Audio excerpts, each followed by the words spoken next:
بدك تصير زلمة ولا بدك تظلك تعيط زي الأولاد الصغار؟ بديش أصير زلمة. أنا رايح أشوف حل هالموضوع واللي بده يصير يصير علي وعلى أعدائي. اسمع ولا يا عري، مش رايح أسمح للتافه زيك يكشف لنا أسرارنا ويدمر لنا شغلنا. فبعرض أمي تتصرف أي تصرف غبي بطلعش عليك نهار، خليك تلحق صاحبك.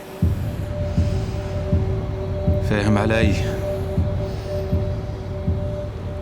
فاهم يا فلتي؟ مهند حبيبي بنت، منطق ولا مش منطق؟ منطق ولا مش منطق؟